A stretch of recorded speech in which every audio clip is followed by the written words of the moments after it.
ಅತಿ ಶಕ್ತಿಯುತವಾದ ಜ್ಯೇಷ್ಠ ಅಮಾವಾಸ್ಯೆ ಬಂದಿದೆ.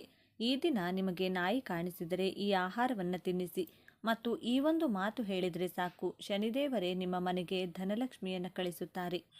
ಶನಿದೇವರು ನಿಮಗೆ ಸಕಲೈಶ್ವರ್ಯವನ್ನು ಕೊಡುತ್ತಾರೆ. ಶನಿ ದೋಷಗಳಿಂದ ವಿಮುಕ್ತಿ ಕೊಡುತ್ತಾರೆ. ನಿಮಗಿರುವಂತಹ ಕಷ್ಟಗಳು, ಬಾಧೆಗಳು, ನೋವುಗಳು ಎಲ್ಲವೂ ಕೂಡ ಹೊರಟು ಹೋಗುತ್ತೆ. ನೀವು ಕುಬೇರರಂತೆ ಬದಲಾಗುತ್ತೀರಿ. ನಾಯಿಗಳೆಂದರೆ ಶನಿದೇವರಿಗೆ ತುಂಬ ಪ್ರೀತಿ. ಒಂದಾನೊಂದು ಸಮಯದಲ್ಲಿ ನಾಯಿ ಕೂಡ ಶನಿದೇವರ ವಾಹನದಂತೆ ಬದಲಾಗಿತ್ತು. ನಾಯಿ ಮೂಕ ಪ್ರಾಣಿಯಾಗಿರುವುದರಿಂದ ನಾಯಿ ಅಂದರೆ ಶನಿದೇವರಿಗೆ ತುಂಬ ಇಷ್ಟ.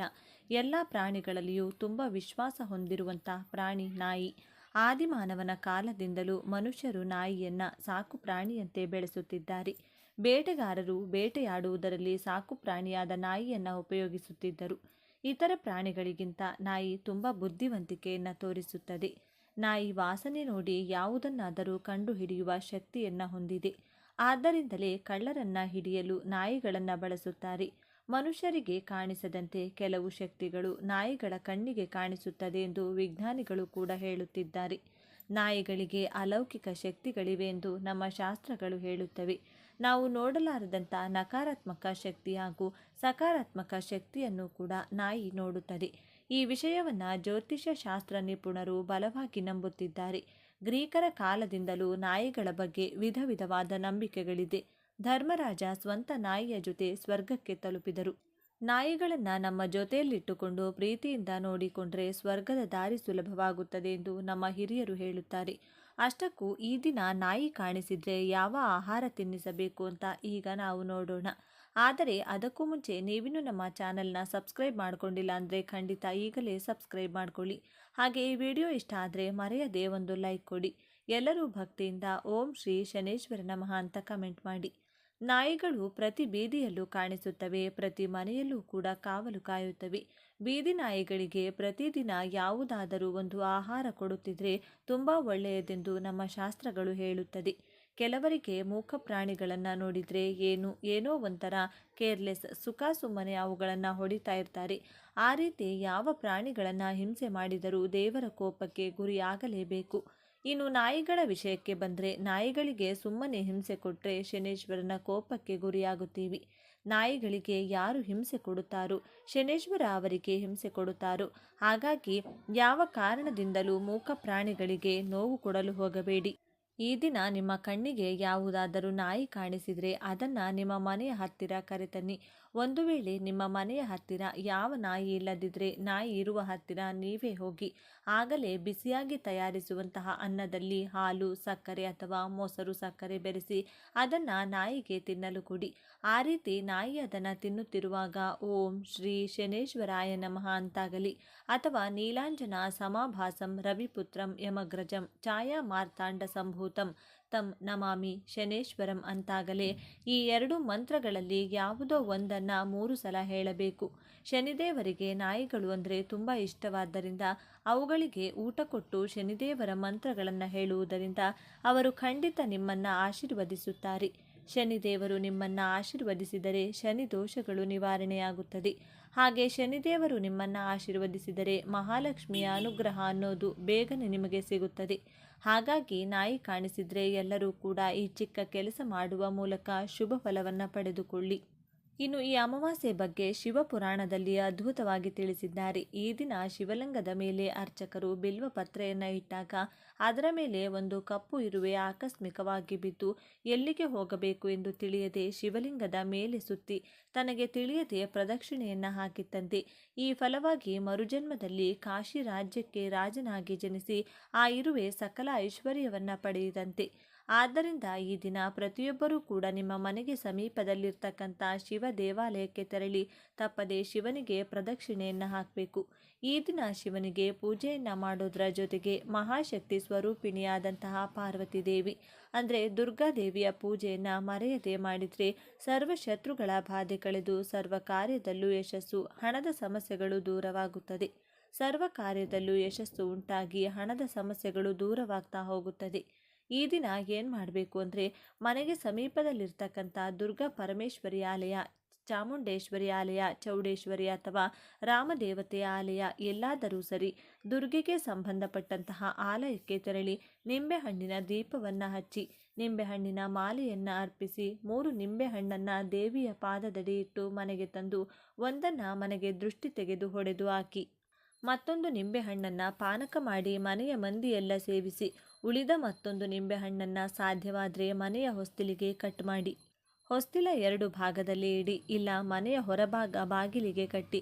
ಈ ಒಂದು ಕೆಲಸವನ್ನು ಮಾಡೋದ್ರಿಂದ ಸಕಲ ಶತ್ರು ಬಾಧೆಗಳು, ಮನೆಯಲ್ಲಿ ಕಲಹಗಳು, ಮನೆಯ ಯಜಮಾನನಿಗೆ ಆಗಾಗ ಉಂಟಾಗುವಂಥ ಅನಾರೋಗ್ಯಗಳು, ಕಾರ್ಯನಷ್ಟಗಳು ಕಡಿಮೆಯಾಗಿ ಎಲ್ಲ ವಿಧದಲ್ಲೂ ಒಳಿತಾಗ್ತಾ ಹೋಗುತ್ತದೆ. ಹಾಗೆಯೇ ಗ್ರಾಮ ದೇವತೆಗೆ, ದುರ್ಗಾ ಮಾತೆಗೆ ಮೊಸರನ್ನವನ್ನು ನೈವೇದ್ಯವಾಗಿ ಮಾಡಿಸಿ 4 ಜನರಿಗೆ ಹಂಚಿ. ಇದರಿಂದ ಮನಃಶಾಂತಿಯಾಗೂ ಮನೆಯ ಸದಸ್ಯರ ಆರೋಗ್ಯ ವೃದ್ಧಿಯಾಗ್ತಾ ಹೋಗುತ್ತದೆ. ಇನ್ನು ಮಹಾಶಿವನಿಗೆ ಈ ದಿನ ನಂದಿವರ್ಧನ ಪುಷ್ಪ, ಬಿಳಿಯಕ್ಕದ ಪುಷ್ಪ ಅಥವಾ ಬಿಲ್ವ ದಳವನ್ನು ತಪ್ಪದೆ ಅರ್ಪಿಸಿ ಓಂ ನಮಃ ಶಿವಾಯ ಎಂದು ಸಾಧ್ಯವಾದಷ್ಟು ಬಾರಿ ಹೇಳಿಕೊಳ್ಳಿ.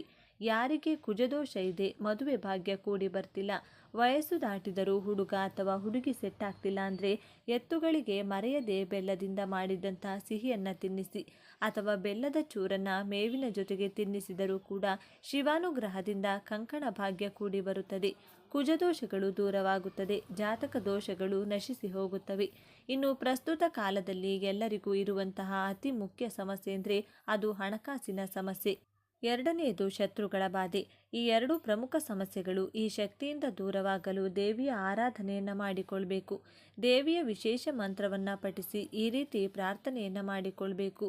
ಓಂ ಹ್ರೀಂ ಅಷ್ಟ ಮಹಾಲಕ್ಷ್ಮೀ ನಮಃ ಎಂದು ಸಾಧ್ಯವಾದಷ್ಟು ಬಾರಿ ಹೇಳಿಕೊಂಡು ಹಣದ ಸಂಕಷ್ಟ ಕಳೆಯಲು ಮುಖ್ಯವಾಗಿ ಬೇಕಾಗಿರುವುದು ನೆಮ್ಮದಿ ಹಾಗೂ ಯಶಸ್ಸು. ಆ ಯಶಸ್ಸನ್ನು ನೀಡು ತಾಯಿ, ನಮಗಿರುವಂತಹ ಸರ್ವ ಶತ್ರುಗಳ ಬಾಧೆಯನ್ನು ದೂರ ಮಾಡು ತಾಯಿ. ಶತ್ರುಗಳನ್ನು ಚೆನ್ನಾಗಿಡು, ಅವರು ಚೆನ್ನಾಗಿದ್ದು ನಮ್ಮ ತಂಟೆಗೆ ಬಾರದಂತೆ ಮಾಡುವಂತ ಕೈ ಮುಗಿದುಕೊಳ್ಳಬೇಕು. ವಿಶೇಷವಾಗಿ ಪ್ರಾರ್ಥನೆಯನ್ನು ಮಾಡಿಕೊಳ್ಳಿ. ಇದರಿಂದ ಹಣದ ಸಮಸ್ಯೆ, ಶತ್ರುಗಳ ಸಮಸ್ಯೆ ಕಳೆಯುವುದಷ್ಟೇ ಅಲ್ಲದೆ ನಿಮ್ಮ ಮನೆಗೆ, ಕುಟುಂಬದ ಸದಸ್ಯರಿಗೆ ಮಾಟಮಂತ್ರ, ದುಷ್ಟಶಕ್ತಿಗಳ ಕಾಟ ಕೆಲಸ ಮಾಡದಂತೆ ಆ ದೇವಿಯೇ ರಕ್ಷಣೆಯಾಗಿ ನಿಲ್ಲುತ್ತಾಳೆ. ನಂತರ ಪಕ್ಷಿ ಪ್ರಾಣಿಗಳಿಗೆ ಆಹಾರವನ್ನು ಹಾಕಿ ಪಿತೃಗಳ ಹೆಸರನ್ನು ಹೇಳ್ತಾ ನಮಸ್ಕಾರವನ್ನು ಮಾಡಿಕೊಳ್ಬೇಕು. ಯಾರಿಗಾದರೂ ಒಂದು ದಿನಕ್ಕೆ ಆಗುವಂತಹ ಊಟದ ರೇಷನ್ನನ್ನು ಅಂದರೆ ಸ್ವಯಂ ಪಾಕದ ರೀತಿ ನೀಡಿದರೂ ಪಿತೃಗಳು ಸಂತೃಪ್ತರಾಗುತ್ತಾರೆ. ಪಿತೃಗಳ ಕೃಪೆಯಿಂದ ವಂಶದ ಅಭಿವೃದ್ಧಿ ಅನ್ನೋದು ಆಗ್ತಾ ಹೋಗುತ್ತೆ. ಈ ದಿನ ಮರೆಯದೆ ಶಿವನ ದೇಗುಲದಲ್ಲಿ ಪ್ರದಕ್ಷಿಣೆಯನ್ನು ಮಾಡಿ, ಅದರಲ್ಲೂ ಚಂಡಿ ಪ್ರದಕ್ಷಿಣೆಯನ್ನು ಮಾಡಿದರೆ ತುಂಬ ಒಳ್ಳೆಯದು.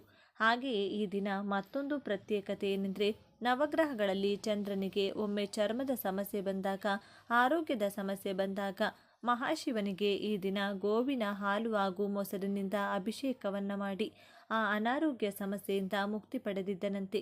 ಆದ್ದರಿಂದ ಈ ಒಂದು ದಿನ ಯಾವ ಶಿವಲಿಂಗವಾದರೂ ಸರಿ ಹಾಲು ಹಾಗೂ ಮೊಸರಿನಿಂದ ಅಭಿಷೇಕವನ್ನು ಮಾಡಿದರೆ ದೀರ್ಘಕಾಲದ ಅನಾರೋಗ್ಯದ ಸಮಸ್ಯೆಯಿಂದ ಮುಕ್ತಿ ಹೊಂದಬಹುದು. ಶಿವನ ಕೃಪೆಯಿಂದ ಆರೋಗ್ಯ ವೃದ್ಧಿಯಾಗುತ್ತೆ, ಆರೋಗ್ಯ ಸದಾಕಾಲ ಚೆನ್ನಾಗಿರುತ್ತೆ. ಜೊತೆಗೆ ಈ 3 ನಾಮಗಳನ್ನು ಹೇಳಿಕೊಂಡು ಶಿವಲಿಂಗಕ್ಕೆ ಅಭಿಷೇಕವನ್ನು ಮಾಡೋದಾಗಿರಬಹುದು ಅಥವಾ ಅಭಿಷೇಕವನ್ನು ಮಾಡಿಸೋದಾಗಿರಬಹುದು, ಮಾಡಿಕೊಳ್ಳಬಹುದು. ಇಲ್ಲ ಅಭಿಷೇಕವನ್ನು ಮಾಡಲು ಅಥವಾ ಮಾಡಿಸಲು ಸಾಧ್ಯವಿಲ್ಲ ಅನ್ನೋದಾದರೂ ಕೂಡ ಈ 3 ನಾಮಗಳನ್ನು ಹೇಳಿಕೊಂಡ್ರೆ ಅದ್ಭುತವಾದಂತಹ ಫಲಪ್ರಾಪ್ತಿಯಾಗುತ್ತದೆ. ದೀರ್ಘಕಾಲದ ಅನಾರೋಗ್ಯದ ಸಮಸ್ಯೆಗಳು ಕಳೆದು ಶಿವಾನುಗ್ರಹಕ್ಕೆ ಪಾತ್ರರಾಗಬಹುದು. ಈ 3 ನಾಮಗಳು ಯಾವುದು ಅಂತ ನೋಡೋದಾದರೆ ಬಿಲಾಂಬಿಕೇಶ, ವೈದ್ಯೇಶ, ಭವರೋಗ ಆರೇತಿಜ. ಈ 3 ನಾಮವನ್ನು ಹೇಳಿಕೊಂಡು ಈ ದಿನ ತಪ್ಪದೆ ಶಿವನಿಗೆ ನಮಸ್ಕಾರವನ್ನು ಮಾಡಿಕೊಳ್ಳಿ. ನೋಡಿದ್ರಲ್ಲ, ಮಾಘ ಮಾಸದ ಹುಣ್ಣಿಮೆಯ ದಿನ ಯಾವೆಲ್ಲ ವಿಧಿವಿಧಾನವನ್ನು ಪಾಲಿಸಬೇಕು ಅಂತ ಇವತ್ತಿನ ಈ ವಿಡಿಯೋದಲ್ಲಿ ತಿಳಿಸಿಕೊಟ್ಟಿದ್ದೀವಿ. ಈ ವಿಡಿಯೋ ನಿಮಗೆ ಇಷ್ಟ ಆದರೆ ಲೈಕ್ ಮಾಡಿ, ಶೇರ್ ಮಾಡಿ. ಇಂತಹ ಹೆಚ್ಚಿನ ಉತ್ತಮ ಮಾಹಿತಿಗಳಿಗಾಗಿ ತಪ್ಪದೆ ನಮ್ಮ ಚಾನಲ್ನ ಸಬ್ಸ್ಕ್ರೈಬ್ ಮಾಡಿಕೊಳ್ಳಿ. ಕಟ್ಟಿದ್ರೆ ನಿಮ್ಮ ಮನೆಯಲ್ಲಿರುವ ಸಕಲ ದೋಷಗಳು ಹೋಗಿ ಅಷ್ಟೈಶ್ವರ್ಯ ಪ್ರಾಪ್ತಿಯಾಗುತ್ತದೆ. ಮನೆಯಲ್ಲಿರುವ ದರಿದ್ರವೆಲ್ಲ ಹೋಗಿ ನೀವು ಊಹಿಸಿರದಷ್ಟು ಹಣ, ಸಂಪತ್ತು ನಿಮ್ಮ ಮನೆಗೆ ಬರುತ್ತದೆ. ಹಾಗಾದರೆ ಈ ದಿನದಂದು ನಿಮ್ಮ ಮನೆ ಬಾಗಿಲಿಗೆ ಅಂದರೆ ಮನೆಯ ಮುಖ್ಯ ದ್ವಾರಕ್ಕೆ ಯಾವ ವಸ್ತು ಕಟ್ಟಬೇಕೆಂದು ಈಗ ನಾವು ತಿಳಿದುಕೊಳ್ಳೋಣ. ಆದರೆ ಅದಕ್ಕೂ ಮುಂಚೆ ನೀವಿನ್ನು ನಮ್ಮ ಚಾನಲ್ನ ಸಬ್ಸ್ಕ್ರೈಬ್ ಮಾಡ್ಕೊಂಡಿಲ್ಲ ಅಂದರೆ ಖಂಡಿತ ಈಗಲೇ ಸಬ್ಸ್ಕ್ರೈಬ್ ಮಾಡ್ಕೊಳ್ಳಿ. ಹಾಗೆ ಈ ವಿಡಿಯೋ ಇಷ್ಟ ಆದರೆ ಮರೆಯದೆ ಒಂದು ಲೈಕ್ ಕೊಡಿ. ಎಲ್ಲರೂ ಭಕ್ತಿಯಿಂದ ಓಂ ನಮಃ ಶಿವಾಯ ಅಂತ ಕಮೆಂಟ್ ಮಾಡಿ. ಪ್ರಿಯ ವೀಕ್ಷಕರೇ, ಸ್ನೇಹಿತರೆ, ನಮ್ಮ ಬಾಯಿಂದ ಬರುವ ಮಾತುಗಳಿಂದ ಕೆಲವರಿಗೆ ಸಂತೋಷವಾದರೆ ಕೆಲವರಿಗೆ ದುಃಖವಾಗುತ್ತದೆ, ಇನ್ನು ಕೆಲವರಿಗೆ ನೋವಾಗುತ್ತದೆ. ಹಾಗಾಗಿ ಅತಿ ಪವಿತ್ರವಾದ ಈ ದಿನ ಯಾರೂ ಸಹ ತಮ್ಮ ಬಾಯಿಂದ ಕೆಟ್ಟ ಪದಗಳ ಬಳಕೆ ಮಾಡಬಾರದು ಎಂಬ ಕಾರಣದಿಂದ ಅಂದು ಮೌನವ್ರತ ಆಚರಿಸಬೇಕು ಎನ್ನುವ ಆಚಾರ ವಿಚಾರಗಳನ್ನು ನಮ್ಮ ಪೂರ್ವಿಕರು ಅಂದಿನ ಕಾಲದಿಂದಲೂ ತಪ್ಪದೆ ಪಾಲಿಸಿಕೊಂಡು ಬಂದಿದ್ದಾರೆ. ಈ ದಿನದಂದು ಯಾರು ಅಪ್ಪಿತಪ್ಪಿ ಕೆಟ್ಟ ಮಾತುಗಳು ಬಳಸುತ್ತಾರೋ ಅಂಥವರಿಗೆ ಜೀವನದಲ್ಲಿ ನೂಲು ದಾರದಷ್ಟು ಸಹ ಒಳ್ಳೆಯದಾಗುವುದಿಲ್ಲ. ಅದೆಷ್ಟೋ ಶಕ್ತಿಯುತವಾದ ಈ ದಿನದಂದು ಯಾರು ಮೌನವ್ರತ ಆಚರಿಸುತ್ತಾರೋ ಅವರು ಅಂದುಕೊಂಡ ಎಲ್ಲ ಕೆಲಸಗಳು ಪೂರ್ಣಗೊಳ್ಳುತ್ತವೆ. ಅವರಿಗೆ ಎಲ್ಲ ರೀತಿಯಲ್ಲಿಯೂ ಕೂಡ ಒಳ್ಳೆಯದೇ ನಡೆಯುತ್ತದೆ. ಈ ದಿನದಂದು ಕೆಲವು ವಿಚಾರಗಳನ್ನು ತಪ್ಪದೇ ಪಾಲಿಸಬೇಕು. ಅದರಲ್ಲಿ ಮೊದಲನೆಯದು ಹಾಗೂ ಮುಖ್ಯವಾದದ್ದು, ಎಲ್ಲರೂ ಸಹ ಸೂರ್ಯೋದಯಕ್ಕೂ ಮುಂಚೆಯೇ ಎದ್ದು ಸ್ನಾನ ಮಾಡಿಕೊಳ್ಳಬೇಕು. ಎರಡನೆಯದು, ಅಪ್ಪಿತಪ್ಪಿಯೂ ಗಂಡ ಹೆಂಡತಿ ಶಾರೀರಿಕ ಸಂಬಂಧ ಇಟ್ಟುಕೊಳ್ಳಬಾರದು. ಯಾಕೆಂದರೆ ಈ ದಿನ ಒಂದು ವೇಳೆ ಗಂಡ ಹೆಂಡತಿ ಕೂಡಿದರೆ ಅವರಿಗೆ ಹುಟ್ಟುವಂತಹ ಮಗು ಅಂಗವಿಕಲತೆ ಅಥವಾ ರಾಕ್ಷಸ ಬುದ್ಧಿ ಅಥವಾ ವಿಕೃತ ಮನಸ್ಸಿನ ಮಗು ಜನಿಸುತ್ತದೆ. ಆದ್ದರಿಂದ ಈ ದಿನ ಇನ್ನೊಂದು ವಿಶಿಷ್ಟತೆ ಕೂಡ ಇದೆ. ಅಂದರೆ ನಮ್ಮ ಪಿತೃಗಳನ್ನು ಅಥವಾ ಪೂರ್ವಿಕರನ್ನು ಮೆಚ್ಚಿಸುವ ದಿನವಂತೆ. ಒಂದು ವೇಳೆ ನಿಮ್ಮ ಪೂರ್ವಿಕರು ಬದುಕಿರುವಾಗ ನೀವು ಅವರ ಮನಸ್ಸು ನೋಯಿಸಿರುವಂತಹ ಕೆಲಸ ಮಾಡಿದರೆ ಅಥವಾ ಅವರಿಗೆ ಕಷ್ಟ ಏನಾದರೂ ಕೊಟ್ಟಿದ್ರೆ, ಒಂದು ವೇಳೆ ನೀವು ಅದರ ಹತ್ತಿರ ಕ್ಷಮೆ ಕೇಳುವುದಕ್ಕೂ ಮುಂಚೆ ಅವರು ಮೃತಪಟ್ಟಿದ್ರೆ, ಈ ದಿನದಂದು ನೀವು ಮನಸಾರೆ ಪೂಜಿಸಿ ದರ್ಪಣ ಅರ್ಪಿಸಿ ಪಿತೃಗಳಿಗೆ ಕ್ಷಮೆ ಯಾಚಿಸಬೇಕು. ಅದು ನೇರವಾಗಿ ಅವರಿಗೆ ತಲುಪುತ್ತದೆ. ಇನ್ನು ಕೆಲಸಕ್ಕೆ ಹೋಗುವವರು, ವ್ಯಾಪಾರ ಮಾಡುವವರು ಮೌನವಾಗಿರಲು ಸಾಧ್ಯವಾಗುವುದಿಲ್ಲ. ಅವರಿಗೆ ಮಾತೇ ಬಂಡವಾಳ. ಹಾಗಾಗಿ ನೀವು ಮೌನ ಪಠಿಸದಿದ್ದರೂ ಪರವಾಗಿಲ್ಲ, ಕೆಟ್ಟ ಪದಗಳ ಬಳಕೆ ಮಾತ್ರ ಮಾಡಬೇಡಿ. ಸಾಧ್ಯವಾದಷ್ಟು ಕಡಿಮೆ ಮಾತನಾಡಿ. ದಿನವಿಡೀ ನಿಮ್ಮ ಮನಸ್ಸಿನಲ್ಲಿ ಭಗವಂತನ ನಾಮಸ್ಮರಣೆ ಜಪ ಮಾಡುತ್ತೀರಿ. ಯಾಕೆಂದರೆ ನೀವು ಒಬ್ಬರನ್ನ ಕೆಟ್ಟ ಮಾತುಗಳಿಂದ ಬೈದರೆ ಆ ವ್ಯಕ್ತಿಗೆ ಆ ಕ್ಷಣ ಮಾತ್ರ ಬೇಜಾರಾಗಬಹುದು. ನೀವು ನಂತರ ಕ್ಷಮೆ ಕೇಳಿದ ಮೇಲೆ ನಿಮ್ಮ ಮೇಲಿರುವ ಕೋಪ ಹೋಗಬಹುದು. ಆದರೆ ನಿಮಗೆ ಮಾತ್ರ ಜೀವನ ಪರ್ಯಂತ ಮಹಾಪಾಪ ಸುತ್ತಿಕೊಳ್ಳುತ್ತದೆ. ಒಮ್ಮೊಮ್ಮೆ ಮುಂದಿನ ಜನ್ಮಕ್ಕೂ ಕೂಡ ಈ ಪಾಪ ನಿಮ್ಮನ್ನು ಬಿಡುವುದಿಲ್ಲ. ಹಾಗಾಗಿ ಮರೆತೂ ಕೂಡ ಕೆಟ್ಟ ಮಾತುಗಳನ್ನು ಆಡಬೇಡಿ. ನೀವು ಇತರರನ್ನ ಬೈಯುವ ಪ್ರತಿಯೊಂದು ಮಾತು ಅವರಿಗೆ ವರವಿತ್ತಂತೆ, ಆದರೆ ನಿಮಗೆ ಶಾಪವಿತ್ತಂತೆ. ಇನ್ನೊಂದು ಮುಖ್ಯವಾದ ವಿಷಯ ಏನೆಂದರೆ, ಈ ದಿನ ಅಂದರೆ ಆಲದ ಮರದಲ್ಲಿ ಈ ಭೂಮಿಯ ಮೇಲಿರೋ ಎಲ್ಲ ನಕಾರಾತ್ಮಕ ಶಕ್ತಿ ಕೂಡ ಆವರಿಸಿರುತ್ತದೆ. ಹಾಗಾಗಿ ಈ ದಿನದಂದು ಆ ಮರದ ಹತ್ತಿರ ಮಾತ್ರ ಹೋಗಬೇಡಿ. ಮುಖ್ಯವಾಗಿ ಮಕ್ಕಳನ್ನು ಕಳಿಸಬೇಡಿ. ಅಪ್ಪಿತಪ್ಪಿ ಆಡುವಾಗ ಅಲ್ಲಿ ಮಕ್ಕಳು ಕೆಳಗೆ ಬಿದ್ದರಂತೂ ಕೂಡಲೇ ನಕಾರಾತ್ಮಕ ಶಕ್ತಿ ಅವರ ಮೈಯೊಳಗೆ ಸೇರಿಕೊಳ್ಳುತ್ತದೆ. ಇನ್ನು ಈ ದಿನದಂದು ರಹಸ್ಯವಾಗಿ ನೀವು ನಿಮ್ಮ ಮನೆಯ ಮುಖ್ಯದ್ವಾರ ಅಥವಾ ಸಿಂಹದ್ವಾರಕ್ಕೆ ಕಟ್ಟಬೇಕಾದ ವಸ್ತು ಏನೆಂದರೆ, ಮೊದಲು ಒಂದು ಕಪ್ಪು ಬಟ್ಟೆ ತೆಗೆದುಕೊಳ್ಳಿ. ನಿಮ್ಮ ಕೈನಿಂದ ಒಂದು ಹಿಡಿ ಕಪ್ಪು ಎಳ್ಳು ತೆಗೆದುಕೊಂಡು ನಿಮ್ಮ ಮನೆಯಲ್ಲಿರುವ ಕೆಟ್ಟ ಪ್ರಭಾವವೆಲ್ಲ ಈ ದಿನದೊಂದಿಗೆ ನಾಶವಾಗಬೇಕು. ನಾವು ದಿನದಿಂದ ದಿನಕ್ಕೆ ಅಭಿವೃದ್ಧಿಯಾಗಬೇಕು. ನಾವು ಎಂದಿಗೂ ಸಹ ಯಾವ ವಿಚಾರದಲ್ಲೂ ಕಷ್ಟ ಅನುಭವಿಸಬಾರದೆಂದು ಹೇಳುತ್ತಾ ನಿಮ್ಮ ಕೈನಲ್ಲಿರುವಂತಹ ಕಪ್ಪು ಎಳ್ಳನ್ನು ಆ ಕಪ್ಪು ಬಟ್ಟೆಯೊಳಗೆ ಹಾಕಿ. ಆ ನಂತರ ಬಿಲ್ವ ಮರದ 7 ಬೀಜಗಳನ್ನು ತೆಗೆದುಕೊಳ್ಳಿ. ಇದಕ್ಕಾಗಿ ನೀವು 7 ಬಿಲ್ವದ ಹಣ್ಣನ್ನು ತೆಗೆದುಕೊಂಡ್ರೆ ಸಾಕು. ಒಳಗೆ ನಿಮಗೆ ಬೇಕಾದಷ್ಟು ಬೀಜಗಳು ಸಿಗುತ್ತವೆ. ಒಂದು ಬಿಲ್ವ ಹಣ್ಣಿನಿಂದ 7 ಬೀಜಗಳನ್ನು ತೆಗೆದುಕೊಳ್ಳಿ. ಅದರ ಪ್ರಕಾರ 7 ಬಿಲ್ವ ಹಣ್ಣುಗಳಿಂದ 7 ಬೀಜಗಳಂತೆ ತೆಗೆದುಕೊಳ್ಳಿ. ಕಪ್ಪು ಬೀಜಗಳಿದ್ರೆ ತುಂಬ ಉತ್ತಮ. ಒಂದು ವೇಳೆ ಕಪ್ಪು ಬೀಜವಿರುವ ಬಿಲ್ವ ಮರದ ಹಣ್ಣು ಸಿಗದೇ ಇದ್ದಲ್ಲಿ ಬಿಳಿ ಬೀಜವಿರುವ ಹಣ್ಣಿದ್ದರೂ ಪರವಾಗಿಲ್ಲ. ಕಪ್ಪು ಎಳ್ಳು ಹಾಗೂ ಒಂದು ಹಣ್ಣಿನಲ್ಲಿ 7 ಬಿಲ್ವ ಬೀಜಗಳಂತೆ 49 ಬಿಲ್ವ ಬೀಜಗಳನ್ನು ಆ ಕಪ್ಪು ಬಟ್ಟೆಯೊಳಗೆ ಹಾಕಿ ಗಂಟು ಕಟ್ಟಿ ನಿಮ್ಮ ಮನೆಯ ಬಾಗಿಲಿಗೆ ಕಟ್ಟಬೇಕು. ನೀವು ಈ ಪರಿಹಾರ ಮಾಡುವಾಗ ನಿಮ್ಮ ಮನೆಯವರಾಗಲಿ ಅಕ್ಕಪಕ್ಕದ ಮನೆಯವರಾಗಲಿ ಯಾರೊಬ್ಬರೂ ನೋಡಬಾರದು. ಈ ವಸ್ತುವನ್ನು ಕಟ್ಟಿದ ನಂತರ ಯಾರಾದರೂ ನೋಡಬಹುದು. ಇದರಿಂದ ನಿಮಗೆ ನಿಮ್ಮ ಮನೆಗೆ ನಾಟಿರುವಂಥ ಕೆಟ್ಟ ದೃಷ್ಟಿ ಹೋಗುತ್ತದೆ.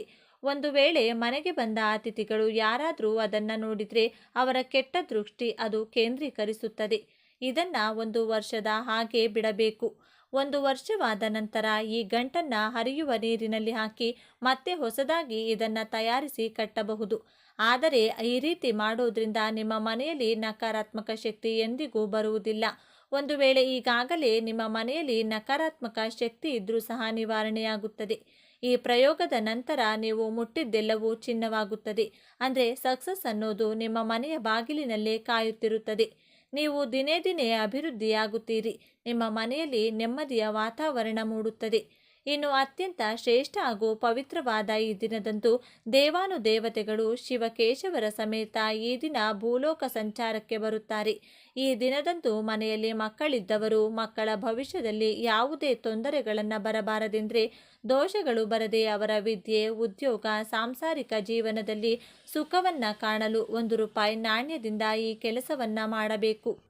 ಏನು ಮಾಡಬೇಕು ಅಂದರೆ, ಈ ದಿನದಂದು ಸಂಜೆ ಸಮಯದಲ್ಲಿ ಎತ್ತವರು ಅಂದರೆ ಮಕ್ಕಳ ತಾಯಿ ಈ ಕೆಲಸವನ್ನು ಮಾಡಬೇಕು. ತಾಯಿ ಇಲ್ಲ ಅಥವಾ ತಾಯಿಯು ಮುಟ್ಟಾಗಿದ್ದರೆ ಮಕ್ಕಳ ತಂದೆ ಈ ಕೆಲಸವನ್ನು ಮಾಡಬೇಕು. ನಿಮ್ಮ ಮನೆಯ ತುಳಸಿ ಗಿಡದ ಮುಂದೆ 2 ವೀಳ್ಯದೆಲೆಯನ್ನು ಇಟ್ಟು ಅದರ ಮೇಲೆ ₹1 ನಾಣ್ಯವನ್ನು ಇಡಬೇಕು. ನಿಮ್ಮ ಮನೆಯಲ್ಲಿ ಹಳೆಯ ಕಾಲದಲ್ಲಿ ಸಿಗುತ್ತಿದ್ದಂಥ ಪೈಸೆಗಳು, ನಾಣ್ಯ ಇದ್ದರೆ ಇಡಿ. ಇಲ್ಲಾಂದರೆ ₹5 ನಾಣ್ಯ ಅಥವಾ ₹1 ನಾಣ್ಯವನ್ನು ಇಟ್ಟು ಆ ನಾಣ್ಯವನ್ನೇ ನವಗ್ರಹಗಳಲ್ಲಿ ಸಾಕ್ಷಾತ್ ಚಂದ್ರನ ಸ್ವರೂಪವಾಗಿ ಭಾವಿಸಬೇಕು. ಆ ನಾಣ್ಯಕ್ಕೆ ಗಂಧ ಕುಂಕುಮದ ಬೊಟ್ಟನ್ನಿಟ್ಟು ಅಕ್ಷತೆ ಹಾಗೂ ಪುಷ್ಪಗಳಿಂದ ಪೂಜಿಸಬೇಕು. ಆ ನಾಣ್ಯದ ಸುತ್ತ ಮಣ್ಣಿನ ದೀಪಗಳನ್ನು ಇಡಬೇಕು. ಇನ್ನು ಸಾಧ್ಯವಾಗುತ್ತದೆ ಅಂದರೆ ನೆಲ್ಲಿಕಾಯಿ ದೀಪಾರಾಧನೆಯ ಮಾಡಿ 365 ಬತ್ತಿಗಳ ದೀಪಗಳನ್ನು ಬೆಳಗಿಸಿ ನಂತರ ಒಂದೊಂದು ಪುಷ್ಪಗಳನ್ನು ನಾಣ್ಯದ ಮೇಲೆ ಹಾಕುತ್ತಾ ಓಂ ನಮಃ ಶಿವಾಯ ಎಂದು 21 ಬಾರಿ ಹೇಳಿಕೊಳ್ಬೇಕು. ನಂತರ ಕರ್ಪೂರದ ಆರತಿ ಧೂಪಗಳಿಂದ ಪೂಜಿಸಿ ಬಾಳೆಹಣ್ಣು, ಹಾಲಿಗೆ, ಕಲ್ಲು ಸಕ್ಕರೆ ಕರಿಬೆರೆಸಿ ನೈವೇದ್ಯವನ್ನ ಮಾಡಿ ಮಕ್ಕಳಿಗೆ ಪೂಜೆಯ ನಂತರ ಆ ಪ್ರಸಾದವನ್ನು ತಿನ್ನಲು ನೀಡಿ. ಪೂಜೆಯ ಬಳಿಕ ಆ ನಾಣ್ಯವನ್ನು ತಿನ್ನಲು ನೀಡಿ. ಪೂಜೆಯ ಬಳಿಕ ಆ ನಾಣ್ಯವನ್ನು ಹಾಗೂ ಅಕ್ಷತೆಯನ್ನು ಮಕ್ಕಳು ಓದುವಂತಹ ಕೋಣೆಯಲ್ಲಿ ಅಥವಾ ಅವರು ಮಲಗುವಂಥ ಜಾಗದಲ್ಲಿ ಭದ್ರವಾಗಿ ಎತ್ತಿಡಬೇಕು. ಈ ದಿನ ಮಕ್ಕಳ ತಾಯಿ ಈ ಕೆಲಸ ಮಾಡಿ ಚಂದ್ರದೇವರನ್ನು ನೆನೆದರೆ ತಾಯಿಯಿಂದ ಮಕ್ಕಳ ಜೀವನ ಉದ್ಧಾರವಾಗುತ್ತದೆ. ಆ ಮಕ್ಕಳಿಗೆ ಭವಿಷ್ಯದಲ್ಲಿ ಯಾವುದೇ ದೊಡ್ಡ ಸಮಸ್ಯೆಗಳು ಬರುವುದಿಲ್ಲ. ವಿದ್ಯೆ, ಉದ್ಯೋಗ, ವ್ಯಾಪಾರ ಅವರು ಏನೇ ಮಾಡಲಿ ಯಶಸ್ಸು ಕಾಣುತ್ತಾರೆ, ಅಷ್ಟೈಶ್ವರ್ಯವನ್ನು ಪಡೆಯುತ್ತಾರೆ. ಪೂಜೆಯೆಲ್ಲ ಆದ ಮೇಲೆ ಒಂದು ಚೊಂಬಿನಲ್ಲಿ ಬಿಳಿ ಬಣ್ಣದ ಹೂಗಳು ಹಾಗೂ ಅಕ್ಷತೆಯನ್ನು ಹಾಕಿ ಚಂದ್ರದೇವನ ಕಡೆ ನೋಡುತ್ತಾ ಕೆಳಗಡೆ ಒಂದು ಪಾತ್ರೆಯನ್ನು ಇಟ್ಟು ಆ ಪಾತ್ರೆಗೆ ಆ ನೀರನ್ನು ಹಾಕಬೇಕು. ಅಂದರೆ ಚಂದ್ರದೇವನಿಗೆ ನೀರು ನೀಡಬೇಕು. ಕೆಳಗೆ ಪಾತ್ರೆಗೆ ಹಾಕಿದ್ದ ನೀರನ್ನು ಯಾವುದಾದರೂ ಗಿಡಕ್ಕೆ ಹಾಕಬೇಕು. ಈ ದಿನದಂದು ವೈಕುಂಠದಿಂದ ಸಾಕ್ಷಾತ್ ಮಹಾಲಕ್ಷ್ಮಿ ಹಾಗೂ ಮಹಾವಿಷ್ಣು ದೇವರು ದೇವಾನುದೇವತೆಗಳ ಜೊತೆಗೂಡಿ ಅರಳಿ ಮರದ ಮೇಲೆ ಬಂದು ಕೂರುತ್ತಾರೆಂದು ನಮಗೆ ಪೌರಾಣಿಕ ಗ್ರಂಥಗಳಲ್ಲಿ ತಿಳಿಸಿಕೊಟ್ಟಿದ್ದಾರೆ. ಆದ್ದರಿಂದ ಈ ದಿನದಂದು ಬೆಳಿಗ್ಗೆ 10 ಗಂಟೆಗೆ ಸರಿಯಾಗಿ ಅರಳಿ ಮರದ ಬಳಿ ಹೋಗಿ ಆ ಮರದಲ್ಲಿ ಮಹಾಲಕ್ಷ್ಮಿ, ವೆಂಕಟೇಶ್ವರ ಸ್ವಾಮಿ ಶಕ್ತಿ ಇರುತ್ತದೆ. ಮರದ ಕೆಳಭಾಗದಲ್ಲಿ ಜಾಗವನ್ನು ಶುಚಿಗೊಳಿಸಿ ರಂಗೋಲಿಯನ್ನು ಬರೆದು ದೀಪಗಳನ್ನು ಬೆಳಗಿಸಿ ಪ್ರದಕ್ಷಿಣೆಯನ್ನು ಮಾಡಿದರೆ ಆ ಮರದಲ್ಲಿ ನೆಲೆಸಿರುವಂತಹ ದೈವಶಕ್ತಿಯಿಂದ ನಿಮ್ಮ ಜೀವನದಲ್ಲಿನ ಎಲ್ಲ ಕಷ್ಟ ಕಾರ್ಪಣ್ಯಗಳು ಕ್ಷಣ ಮಾತ್ರದಲ್ಲಿ ದೂರವಾಗುತ್ತದೆ. ಹಾಗೆಯೇ ಹುಟ್ಟಿದಾಗಿನಿಂದಲೂ ಜೀವನ ದಾರಿದ್ರ್ಯದಿಂದ ತುಂಬಿ ಹೋಗಿದ್ರೆ ಏನು ಮಾಡಿದರೂ ಹಣ ಏಳಿಗೆ ಆಗ್ತಿಲ್ಲ, ಎಲ್ಲ ಕಡೆಯಿಂದ ಸೋತು ಒಂದೊಂದು ರೂಪಾಯಿಗೂ ಕಷ್ಟಪಡ್ತಾ ಇದ್ರಿ, ನಿಮ್ಮ ಸಾಲ, ಹಣ, ಉದ್ಯೋಗ, ವ್ಯಾಪಾರದ ಸಮಸ್ಯೆ ದೂರವಾಗಲು ನಕ್ಷತ್ರ ದೋಷದಿಂದ ಮೊದಲು ಮುಕ್ತರಾಗಬೇಕು. ನಕ್ಷತ್ರ ದೋಷ ಅಂದರೆ ಏನು ಅಂತಲೇ ಕೆಲವರಿಗೆ ಗೊತ್ತಿರೋದಿಲ್ಲ. ಅಂಥವರು ನಕ್ಷತ್ರ ದೋಷ ಇರಲಿ ಇಲ್ಲದಿರಲಿ ಈ ದೀಪವನ್ನು ಬೆಳಗಿಸಬೇಕು. ದೇಗುಲದಲ್ಲಾಗಿರಬಹುದು, ಮನೆಯಲ್ಲಾಗಿರಬಹುದು ಈ ದೀಪಾರಾಧನೆಯನ್ನು ಮಾಡಬೇಕು. ಶಿವನ ದೇಗುಲ, ವಿಷ್ಣು ದೇಗುಲದಲ್ಲಾಗಿರಬಹುದು, ನಿಮ್ಮ ಮನೆಯಲ್ಲಿ ತುಳಸಿ ಗಿಡದ ಮುಂದಾಗಲಿ ಬೆಳಗಿಸಬೇಕು. ಏನು ಮಾಡಬೇಕು? ಅಕ್ಕಿ ಹಿಟ್ಟಿನಿಂದ ನಕ್ಷತ್ರದ ಆಕಾರವನ್ನು ಅಥವಾ ನಕ್ಷತ್ರದ ರಂಗೋಲಿಯನ್ನು ದೊಡ್ಡದಾಗಿ ಬರೆಯಬೇಕು. ಆ ರಂಗೋಲಿಯಲ್ಲಿ 27 ಚುಕ್ಕಿಗಳ ಇರಬೇಕು ಅಥವಾ ನಕ್ಷತ್ರ ಬರೆದ ಮೇಲೆ ನಕ್ಷತ್ರದ ಸುತ್ತಲೂ 27 ಬಿಂದುಗಳನ್ನು ಬರೆಯಬೇಕು. ಆ ಬಿಂದುಗಳ ಬಳಿ ಚಿಕ್ಕ ಚಿಕ್ಕ 27 ಮಣ್ಣಿನ ದೀಪವನ್ನು ಬೆಳಗಿಸಬೇಕು. ಇದನ್ನೇ ನಕ್ಷತ್ರ ದೀಪ ಎಂದು ಕರೆಯುತ್ತಾರೆ. ಅನುಕೂಲ ಇದೆ ಅಂದರೆ ನೆಲ್ಲಿಕಾಯಿ ನಮಗೆ ಸಿಗುತ್ತೆ ಅಂದರೆ 27 ನೆಲ್ಲಿಕಾಯಿ ದೀಪವನ್ನು ಇಡಿ. ಇಲ್ಲ ಹಿಟ್ಟಿನಿಂದ ತಯಾರಿಸಿದ ದೀಪವನ್ನು ಬೆಳಗಿಸಿ. ಏನೂ ಕೂಡ ಸಾಧ್ಯವಾಗೋದಿಲ್ಲ ಅಂದರೆ ಮಣ್ಣಿನ ದೀಪಗಳನ್ನೇ ಇಡಿ. ಈ ದೀಪವನ್ನು ಬೆಳಗಿಸೋದ್ರಿಂದ ಮನೆ ಮಂದಿಗೆಲ್ಲ ಇರುವಂಥ ಜಾತಕ ದೋಷ, ನಕ್ಷತ್ರ ದೋಷಗಳೆಲ್ಲ ದೂರವಾಗ್ತಾ ಹೋಗುತ್ತೆ.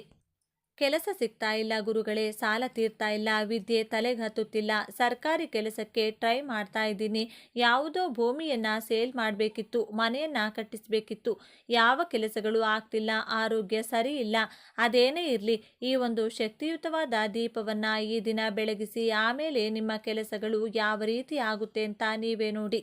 ಇವೆಲ್ಲವನ್ನ ಮಾಡಲು ಸಾಧ್ಯವಾಗೋದಿಲ್ಲ ಅಂದರೆ ಕೊನೆಯ ಪಕ್ಷ ಶಿವ ಹಾಗೂ ವಿಷ್ಣು ದೇಗುಲದಲ್ಲಿ ದೀಪಾರಾಧನೆ ಮಾಡಿ. ಶಿವಕೇಶ ಕೇಶವರ ದರ್ಶನವನ್ನ ಮಾಡಿ ಮನೆಗೆ ಬನ್ನಿ. ಅಲ್ಲಿ ಬೇರೆಯವರು ಹಚ್ಚಿದ ದೀಪ ಆರಿದ್ದರೆ ಅದನ್ನು ನಿಮ್ಮ ಕೈನಿಂದ ಬೆಳಗಿಸಿ. ಹಾಗೆ ಮರೆಯದೆ ಆಂಜನೇಯನ ದರ್ಶನ ಮಾಡಿ. ಇದರಿಂದ ವರ್ಷ ಪೂರ ಆಂಜನೇಯನ ಅನುಗ್ರಹ ರಕ್ಷಣೆ ನಿಮ್ಮ ಮೇಲಿರುತ್ತದೆ. ಈ ದಿನ ತಾಂಬೂಲ ದಾನ ಮಾಡಿದರೆ ಭೂಲಾಭ ಉಂಟಾಗುತ್ತದೆ. ನೆಲ್ಲಿಕಾಯಿ ದಾನ ಮಾಡಿದರೆ ಜಾತಕ ದೋಷ, ದಾರಿದ್ರ್ಯ ದೋಷಗಳು ದೂರವಾಗುತ್ತದೆ ಎಂದು ಸ್ಕಂದ ಪುರಾಣದಲ್ಲಿ ತಿಳಿಸಿದ್ದಾರೆ. ದೀಪದಾನಗಳನ್ನು ಈ ದಿನ ಮಾಡುವುದು ತುಂಬ ವಿಶೇಷ. ಪ್ರಿಯ ವೀಕ್ಷಕರೇ, ಈ ಮಾಹಿತಿ ನಿಮಗೆ ಇಷ್ಟ ಆಗಿದೆ ಎಂದು ನಾನು ಭಾವಿಸ್ತೇನೆ. ಈ ಮಾಹಿತಿ ಇಷ್ಟ ಆಗಿದ್ರೆ ಲೈಕ್ ಮಾಡಿ, ಶೇರ್ ಮಾಡಿ. ಇಂಥ ಇನ್ನೂ ಹೆಚ್ಚಿನ ಉತ್ತಮ ಮಾಹಿತಿಗಳಿಗಾಗಿ ತಪ್ಪದೆ ನಮ್ಮ ಚಾನೆಲ್ನ ಸಬ್ಸ್ಕ್ರೈಬ್ ಮಾಡ್ಕೊಳ್ಳಿ. ನಾಳೆ ಮತ್ತೊಂದು ವಿಡಿಯೋದೊಂದಿಗೆ ಪುನಃ ಭೇಟಿಯಾಗೋಣ. ಎಲ್ಲರಿಗೂ ಧನ್ಯವಾದಗಳು.